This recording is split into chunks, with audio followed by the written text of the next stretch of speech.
Gordon proves his point. One day, Gordon reached the big station on the mainland to find the platform crowded. "It's a rail tour," explained his driver. "Going along the coastline to Carlisle, I think." The station master came up. "Can you help?" he asked. "These rail tour people are stuck because their train has failed. Could Gordon take them in his train, please?" Gordon's driver laughed. "You'll have to hold him back, eh, Gordon?" he said. "But you'll need the Fat Controller's permission. And what about our return train?" The Fat Controller agreed at once, and then the station master rang the shed. "What can you substitute for Gordon's Express?" he asked. "There's the high-speed train that came yesterday," they suggested. "It's only got one power car working, but it should keep the Fat Controller's timing." Philippa, she preferred Pip for short, and Emma were delighted to stand in for Gordon. Pip's cooling system was faulty, making her hot and bothered, but Emma didn't mind doing all the work. They felt honoured to visit the Fat Controller's railway. James, following a little later with a stopping train, was surprised when the signalman at the station beyond the works came up. "That high-speed diesel's failed," he said. "Go gently until you reach it. Push it to the next loop, and then go round in front to pull it home." "Whew!" remarked James. "But what about the express passengers? They won't want to make our stops." "Too bad," said the signalman. "Better that way than your people missing their stations." James found the failed diesel about 2 miles in front. He pushed it to the next station and then got ready to pull.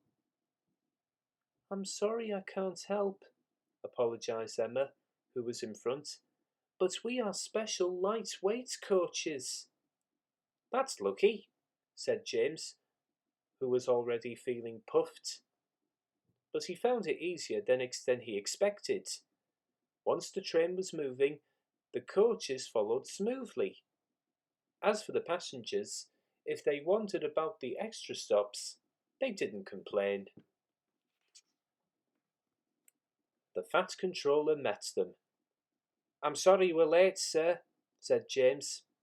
"That's all right, James," said the Fat Controller. "I'm pleased with you. You have saved an awkward situation. Now, please make Pip and Emma welcome in the shed while I arrange their journey home." The other engines were quiet at first, but they soon found the diesels friendly, and before long they were all laughing together. James was glad Gordon was away. He might have thought so easily have said something to upset them. Gordon came home next day. The Fat Controller forgave him for his smokescreen and said that he was sorry for thinking his spoiled top hat had been Gordon's fault. It had, he explained, been a steward emptying an ashtray from a carriage window. "Now, Gordon," he continued, while you were away in Carlisle, we borrowed a high-speed train. This has failed, and I want you to take her passengers home." He paused and smiled. "Show them how we do things, eh?" "I certainly will," promised Gordon. "Right," said Gordon's driver as they backed towards the train. "Today, Gordon, my lad, you can have the run of your life." He did too. Douglas was waiting to pull Pip and Emma home when Gordon passed them. Whistled Gordon proudly, and with a swish and a roar he was gone. Pip and Emma watched enviously. Douglas chuckled.